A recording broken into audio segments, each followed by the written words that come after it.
Good morning, Julien. Thank you very much for agreeing to meet with us. To begin with, can you tell us a bit about yourself and the company? Thank you for meeting with our company and helping streamline our projects. My name is Julien Mercier and I'm an industrial engineer at Lumen. Lumen Plus is a mid-sized company that makes custom lighting features. Our business is growing and customer demand for customization is becoming more complex. We hence executed several projects to address our bottlenecks and meet demand. I was the lead on the laser acquisition project. Can you tell me about the structure of your company and how you were assigned this project? Sure, so we have several departments such as IT, marketing, finance, engineering, manufacturing, and others. And upper management communicates the needs to certain projects to the department managers. They then assign it to people on the team such as me. My day-to-day is developing methods of manufacturing, but when such projects come along, I try to fit them into my work schedule. I see. Does your company have a project management office and project managers to help you with these projects? No, we don't have PM office. I essentially become the project lead and try to manage priorities of the project with my day-to-day, which is difficult if I'm being honest. I find it hard to juggle with the various tasks and deliverables, and often this causes delay on the project. Let's talk about the laser project specifically. Can you tell me about how you fared on cost, quality and time? Well, we were 40% above the budget. We were well over the initial project completion time, and we still have not been able to achieve the cuts to the quality standard we needed. Can you tell me a bit about some of the reasons why you faced these outcomes? There were several challenges I was working with. The first being that project goals keep changing every month. They started out wanting a small laser to cut acrylic, but ended up wanting a 16 long laser that could also cut metal. So every time they changed the outcome, it set me back. When you say they, who are you referring to? It's funny you ask because they keep growing in number. I refer to all the people involved in the project. Each meeting we will have a new person from a different department talking about their needs or why we even needed the laser. Some of them decided to talk among themselves and called the suppliers to check the capability without even informing me. So, did they know you were leading the project? No, I guess not. They didn't even know what goals the upper management has set and what the actual initial goal of the project is. What worse, the people involved in the project wanted one outcome one day when we provide them samples. Turned out they wanted something else. There was no clarity. How was your work distributed for this project? Well, I just handled it on the go, as the need for something arrives.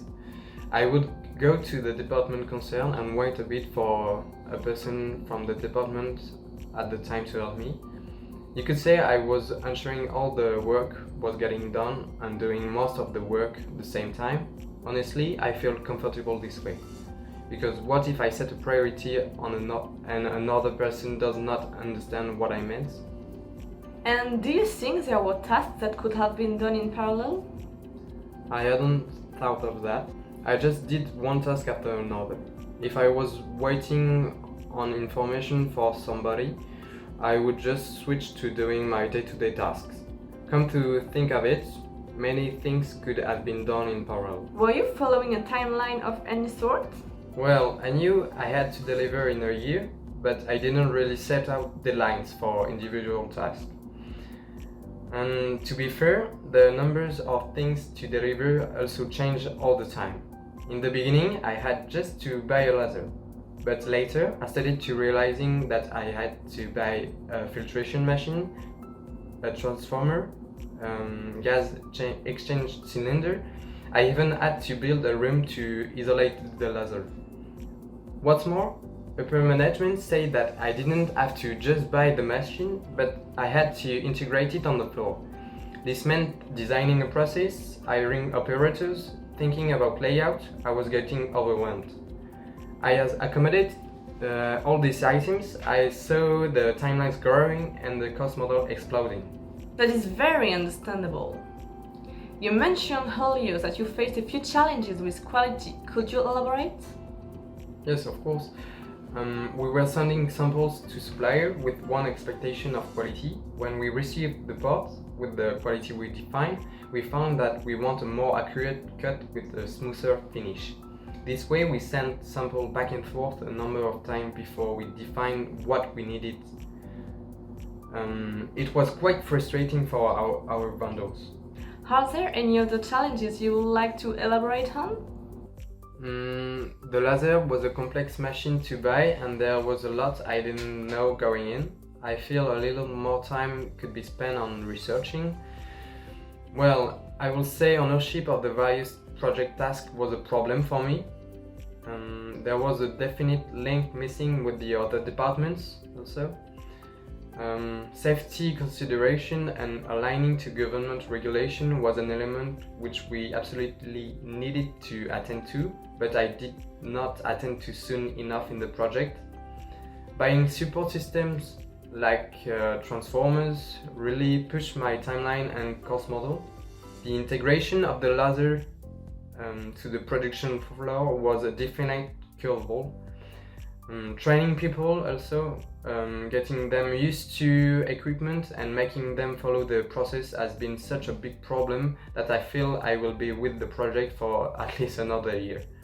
Also, if you look at the initial project plan with the initial goals, I met them all. These changes are the thing that set me back a lot. Thank you for all the valuable information. It's great material for us to work with. You're welcome, it was a pleasure. Thanks for watching, guys!